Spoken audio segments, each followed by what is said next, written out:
Pregunté, si no has rogado para que llueva durante esos 20 segundos, ¿qué es lo que has hecho? Me dijo, al cerrar los ojos, he experimentado la sensación de estar de pie, descalzo, en el barro de nuestra aldea, un barro que está ahí porque ha llovido mucho. Y después dijo, he percibido el olor de las gotas de lluvia que resbalan por las paredes de barro de nuestra aldea. Y he percibido lo que se siente al correr a través de los campos llenos de unas plantas de maíz muy altas gracias a la lluvia. He expresado mi gratitud y mi reconocimiento por la lluvia que ya ha caído. Cuando pronuncias una afirmación, aunque en un principio no te la creas, con el tiempo, a medida que la repites, la haces posible. Desde luego, muchas personas que pronuncian afirmaciones no obtienen aquello que afirman, porque esperan que las palabras por sí solas lo hagan realidad.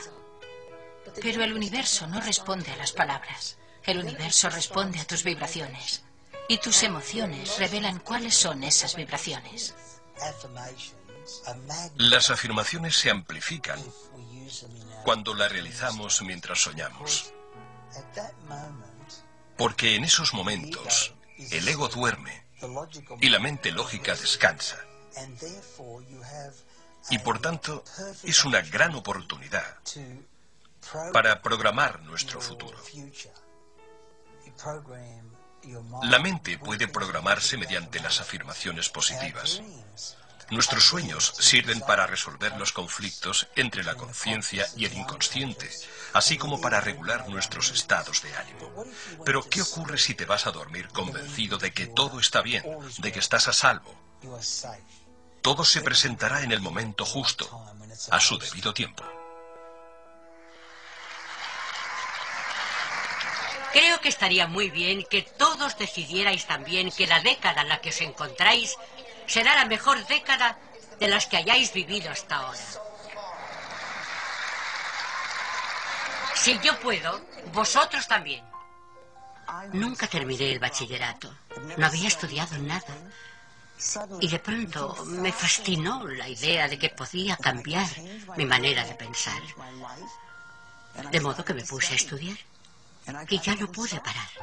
Me apunté a muchas clases y leí muchos libros, entre otras cosas, para empezar a entender cómo funciona esto.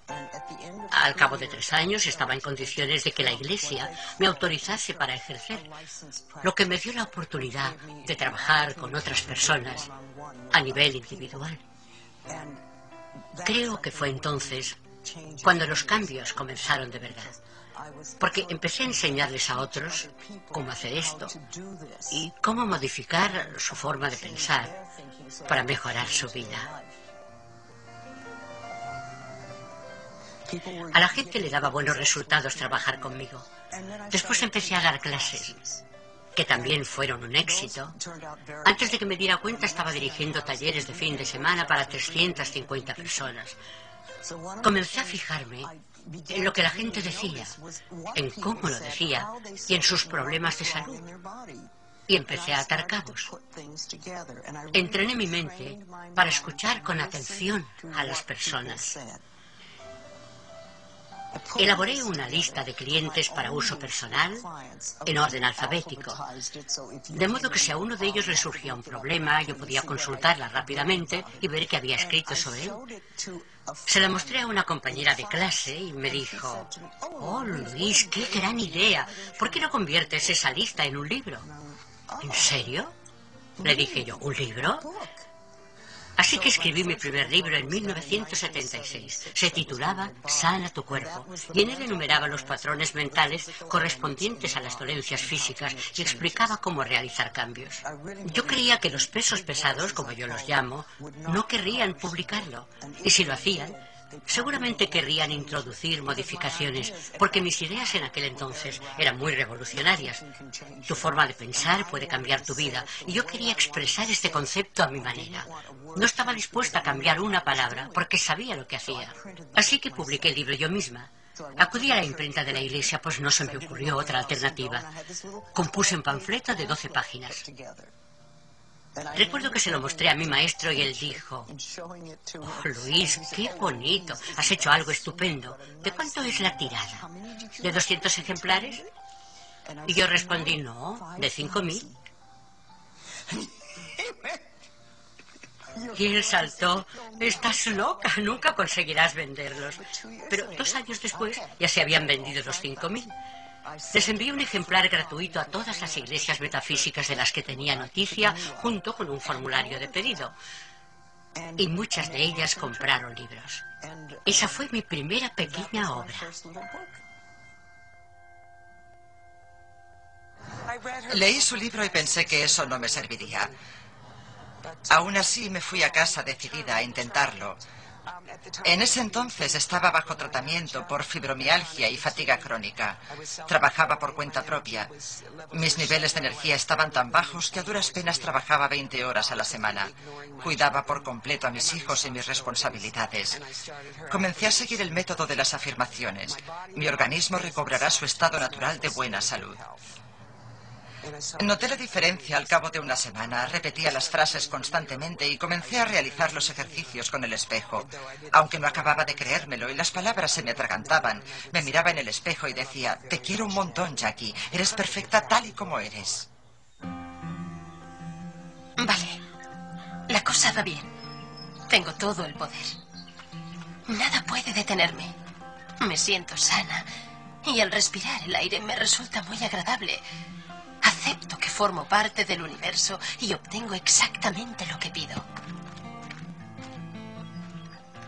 Vale, es como si estuviera colgada. No importa. Es un cuelgue positivo. En los momentos de mayor desesperación, siempre surge el sentido del humor que nos eleva hacia Dios. Le quita hierro a cualquier situación. Pero antes de llegar a ese punto, por lo general se experimenta una alegría cargada de dolor o un dolor cargado de alegría que a veces hay que desahogar con sollozos profundos. Cuando alguien tiene problemas, los veo como personajes de una película de terror, que lloran. Sus lágrimas son reales, su miedo es real, pero la causa de su miedo no lo es. Es una película.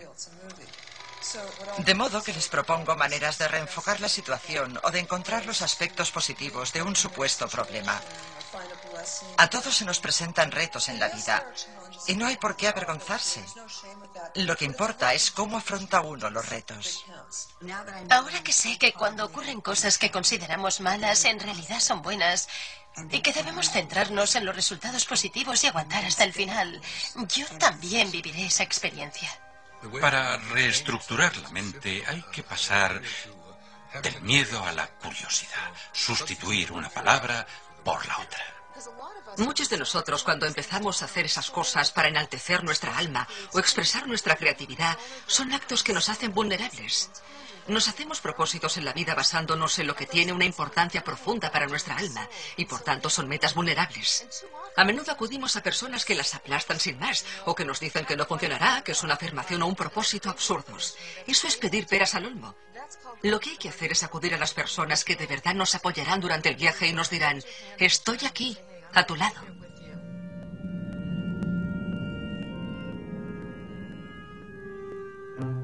La conciencia es el primer paso hacia la sanación o el cambio. Cuando te encuentras con baches en el camino, puedes sentir la tentación de dar media vuelta o de culpar a otro de tu situación. Para sanar, sin embargo, la mejor actitud es considerar que todos los obstáculos externos son un mero reflejo de tu resistencia interna al cambio. Estoy segura de que todo el mundo piensa que estoy como una cabra. Y tienen razón. No aguantaré hasta el final. Seguro que caigo rendida, como me pasa siempre. De todos modos, esto no me está sirviendo de nada. Antes de los siglos XV y XVI, todos los barcos eran de madera, no porque la gente no dispusiera de hierro y acero, sino porque creían que, puesto que la madera flota, había que construir los barcos con un material que flotara. Entonces, a alguien se le ocurrió decir que eso no tenía nada que ver con el material, sino con el volumen del líquido desalojado. Eso es lo que determina si algo flota o no. Siempre pienso sobre ello, porque es al contemplar lo que uno desea cuando uno crea la realidad que quiere. La ley de la flotación no se descubrió contemplando cosas que se hundían.